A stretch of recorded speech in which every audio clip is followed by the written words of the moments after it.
I read the message 3 times before it actually sank in. We're letting you go.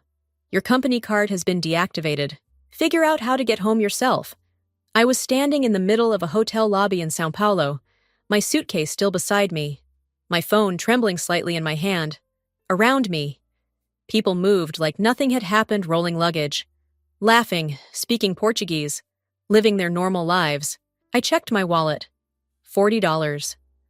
That was all I had left. A strange kind of silence filled my head, not the peaceful kind, but the kind that blocks everything out. No panic, no tears, just emptiness. Thousands of miles from home, no backup plan, no warning, just a message. I typed back slowly, carefully, like every word had weight. Thank you for letting me know. I hit send and sat down on the nearest chair, trying to remember how to breathe. If you've ever been suddenly fired like I was, and you're curious how I turned things around and destroyed his reputation, then hit the like button, because this story is only just beginning. My name is Lillian Moore. I'm 32 years old. I'm a single mother to a 6-year-old girl named Ivy, the kind of kid who still sleeps hugging the same stuffed rabbit she's had since birth. Her father left when she was just a baby, so it's always been just the two of us, me, trying to hold everything together. I had been working at Halcyon Leather Company for 4 years. We produced high-end handbags, the kind people save months to afford. I wasn't a designer or anything glamorous. I was a sourcing coordinator. That meant I found the people behind the product, the leather, the hardware, the fabric, the hands that made everything possible. It wasn't easy work.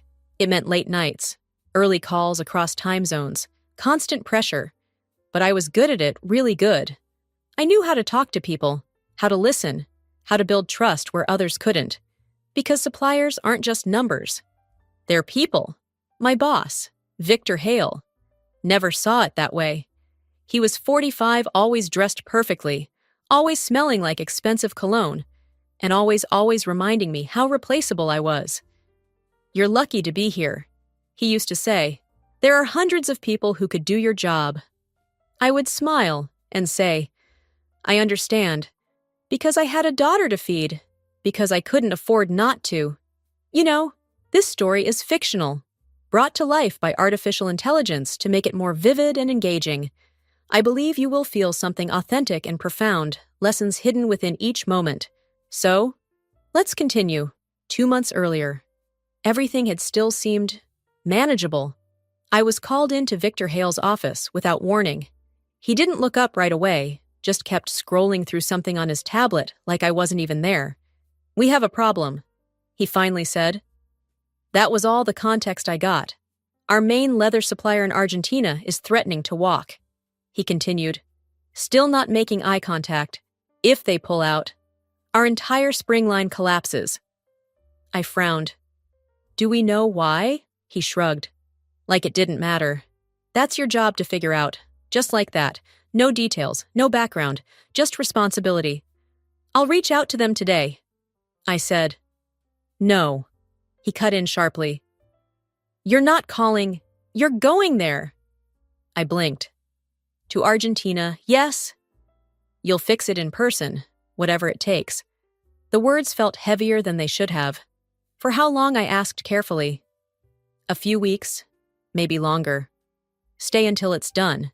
My chest tightened. I have a daughter. He finally looked at me then, but there was no sympathy in his eyes. Then, make arrangements.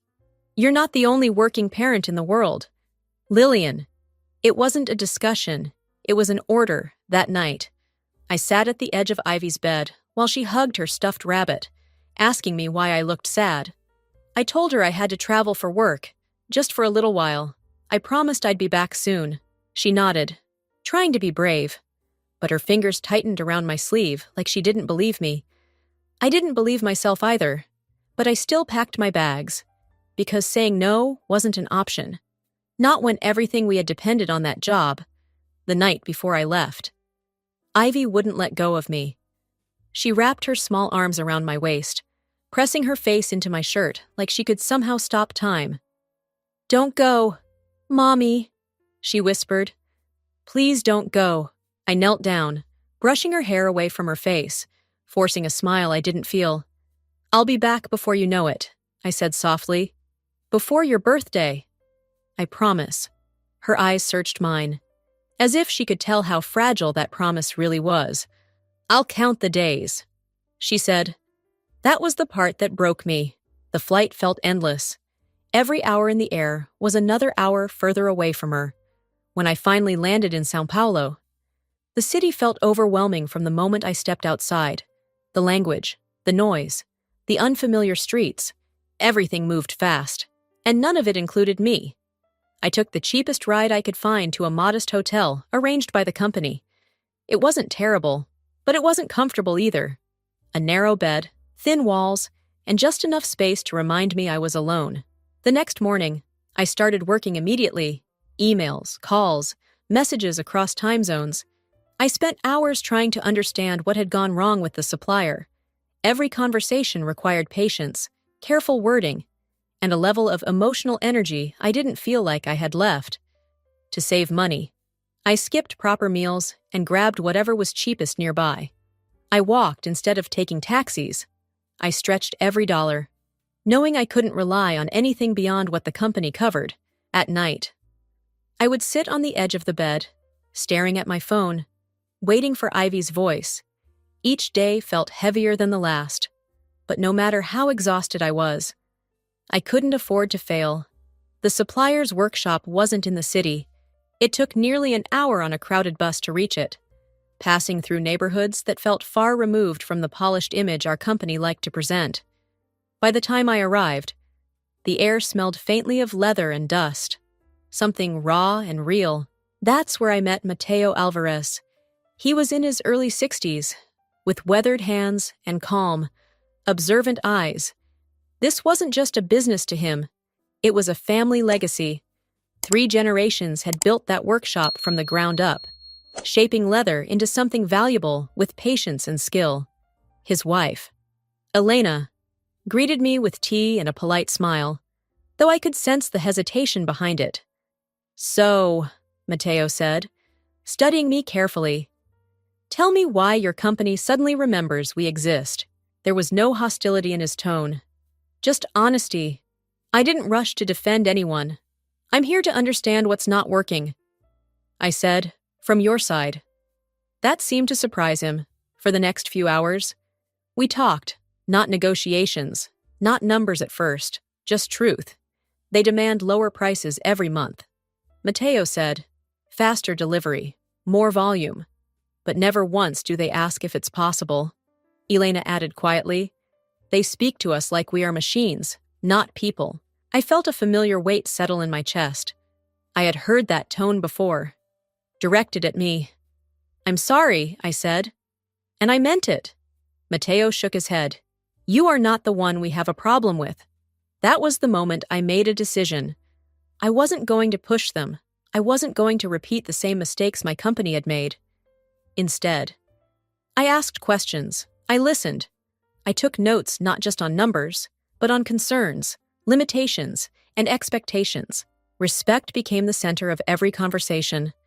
Slowly, something began to shift. The tension in the room softened.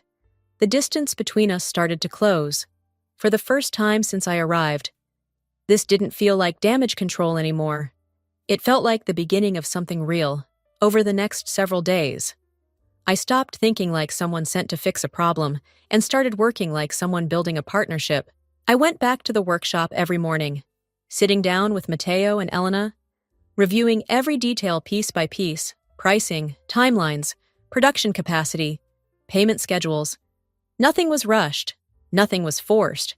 Instead of pushing for lower costs like my company had done before, I focused on balance. If we guarantee consistent orders, I suggested one afternoon, pointing to my notes, you can plan production more efficiently. That reduces pressure on your team and stabilizes your pricing. Mateo leaned back, considering it, and your company agrees to realistic delivery timelines. Yes, I said firmly. No last-minute demands, no impossible deadlines. Elena exchanged a glance with him. It wasn't agreement yet, but it wasn't rejection either. We kept going, Day after day, refining terms, adjusting expectations, building something that actually made sense for both sides. It wasn't just about numbers anymore, it was about trust. I worked late into the night back at the hotel, reviewing documents, drafting proposals, double-checking every detail. My laptop became my entire world. Calls with the office came at odd hours. Always the same question from Victor. Is it done yet? I would explain that real agreements took time, that forcing things now would cost more later. He never liked that answer, but I kept going anyway. By the end of the second week, everything started to come together. A structured agreement, fair pricing, clear timelines, a long-term commitment that would benefit both sides. That was when Mateo said something I didn't expect. "We only want to work with you," he said simply. I blinked. "I'm just the coordinator." "No," he replied calmly. "You're the only one who listens. If we continue, it will be through you." I didn't fully understand the weight of those words at the time, but I wrote the agreement accordingly, and slowly, quietly, a deal worth nearly $12 million began to take shape. What I didn't realize at the time was how fragile everything still was. Back at the hotel, my phone never stopped buzzing. Messages from Victor came in at all hours, each one sharper than the last. "Why isn't it signed yet? What's taking so long? I don't need excuses. Lillian, I need results." I tried to explain. I told him this wasn't just a transaction, that rushing would destroy the trust I had spent days building, but every time I spoke, it felt like he wasn't listening at all. To him, this was just a delayed contract. To me, it was the only reason the deal still existed. Then one evening, he insisted on joining a call with Mateo. I hesitated before agreeing, but I didn't have a choice. The moment the call started, I knew it was a mistake. Victor interrupted constantly, cutting Mateo off mid-sentence. He laughed at things that weren't jokes, made comments that didn't translate well, and spoke with a tone that felt dismissive, like he was talking down to someone instead of working with them. I tried to steer the conversation back on track, but it kept slipping. Mateo's expression changed slowly. Not anger, something colder. When the call finally ended, there was a long silence in the workshop. Mateo looked at me, then at the empty screen. "That man," he said quietly, "does not respect anyone." I felt my chest tighten. "I'm sorry." He shook his head. "You are not him." But the damage had already been done. The next few days were harder. Conversations became shorter, more cautious. The warmth that had been growing between us was suddenly guarded. I found myself working twice as hard, just to keep things from falling apart. Rebuilding trust that should never have been broken.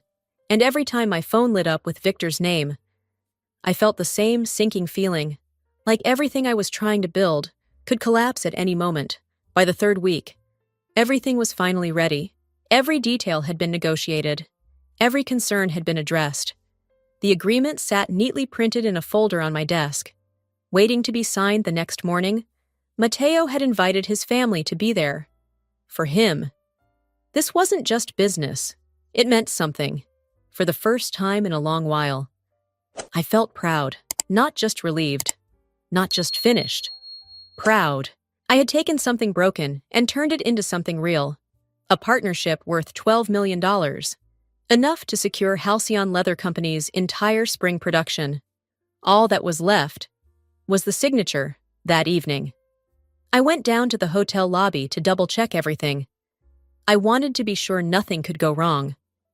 That's when my phone buzzed. I glanced at the screen, expecting another impatient message from Victor. Instead, I saw something else. A single message. Cold. Final. "We're letting you go. Your company card has been deactivated. Figure out how to get home yourself." I stared at it, not fully understanding. Then I checked the card. Declined. Again. Declined. It was real. After everything. After the weeks of work, the sleepless nights, the missed calls from my daughter, the birthday I had promised I wouldn't miss.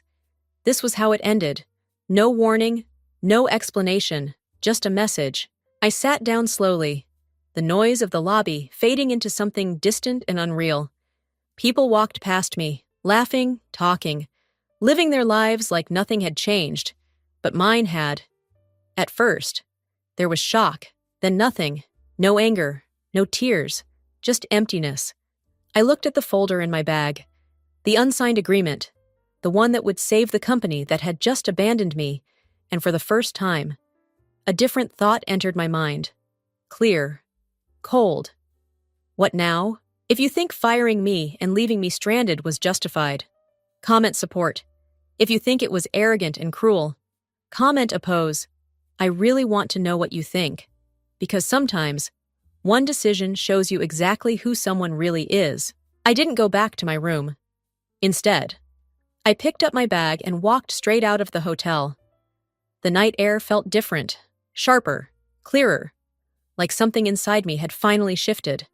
I took the same bus back to Mateo's workshop, holding the folder tightly in my hands. By the time I arrived, the lights were still on inside. Mateo and Elena were there, going over documents for the signing the next morning. They both looked up when I walked in. Lily and Mateo frowned slightly. Is everything all right? I didn't sit down. I didn't soften it.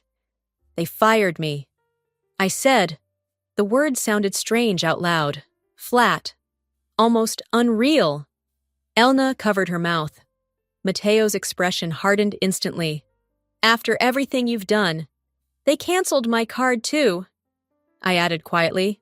I have enough money for maybe a couple of days. After that, I don't know, for a moment. No one spoke. Then Mateo glanced at the folder in my hands. The agreement, he said slowly. What do you want to do? The question caught me off guard. What do you mean? I mean exactly that, he replied. This contract, it's built around you. Every condition, every approval, it goes through you. That's how we agreed to it. I felt my grip tighten slightly. But I don't work for Halcyon anymore. Mateo nodded once. Exactly. So why would I sign with them? The realization came slowly. But when it did, it hit hard. Without me, there was no deal. They'll send someone else, I said, though my voice lacked conviction. They can try, Mateo said calmly, but we won't accept it. We built this with you, not with your boss. Elena stepped closer, her voice gentle but firm. There are other companies who have been asking to work with us. Better terms, more respect. Mateo met my eyes. One of them is Aurelia Lux. They've been waiting for an opportunity. I felt something loosen in my chest, something I hadn't even realized was there. You're saying, I hesitated. I'm saying, he continued, we walk away from Halcyon, and we build something new, with people who understand value. And for the first time since that message, I realized I actually had a choice. The next morning, everything moved faster than I expected. Mateo didn't hesitate.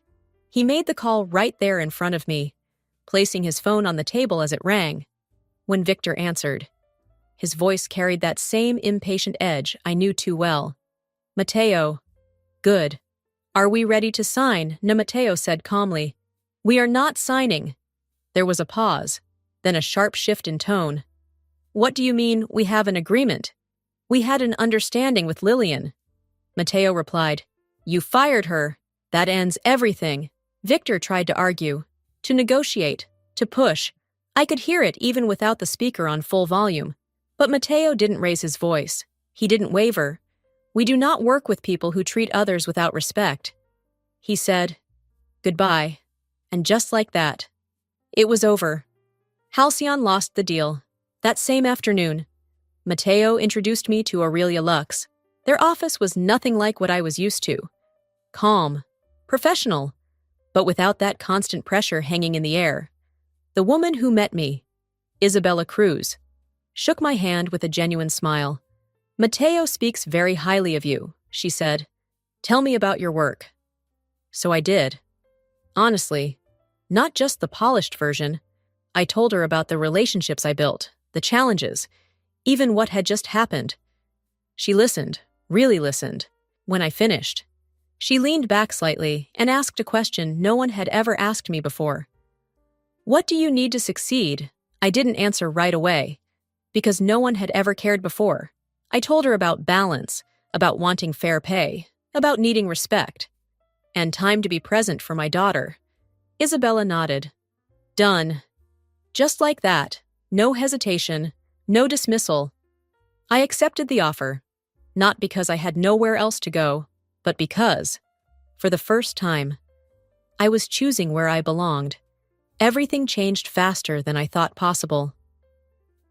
Aurelia Lux arranged my flight home that same day, when I finally walked through my front door and saw Ivy run toward me.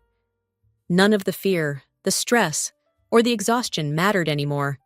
I held her tightly and promised myself one thing. I would never let anyone put me in that position again. A few weeks later, I returned to São Paulo, but this time everything was different. Aurelia Lux handled everything: housing, transportation, a schedule that allowed me to fly home regularly. More importantly, they treated me like I mattered. When I spoke, people listened. When I made decisions, they trusted me, and when I succeeded, they acknowledged it. The partnership with Mateo's workshop became the foundation of our new collection. Within months, the products launched, and they sold out faster than anyone expected.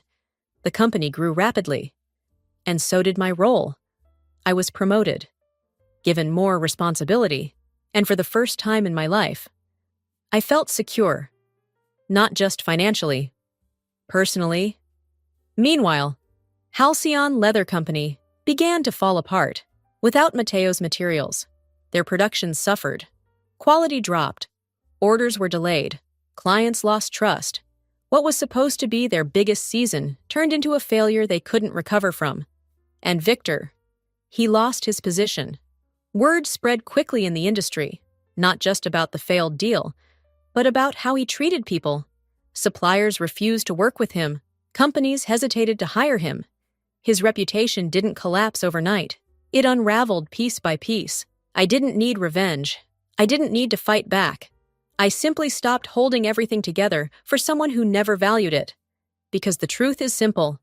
Your worth doesn't disappear when someone fails to see it. It just means you're in the wrong place. Through this story, I've realized 3 powerful lessons. First, never let anyone define your worth based on how they treat you, because the way people see you often says more about them than it does about you. Second, the right opportunities don't come from forcing yourself to stay where you're not valued, but from having the courage to walk away and choose better. And third, respect is not something you beg for, it's something you build, protect, and refuse to compromise on. Looking back, I understand now that everything I went through wasn't just about losing a job. It was about finding my voice, my confidence, and my place in a world that finally recognized what I could do. So I want to ask you, which lesson resonated with you the most? Was it knowing your worth, choosing the right environment, or standing firm on respect? If this story made you feel something, even just a little, I'd really love to hear your thoughts. Don't forget to like the video, share it with someone who might need this message, and subscribe to the channel so we can continue these journeys together.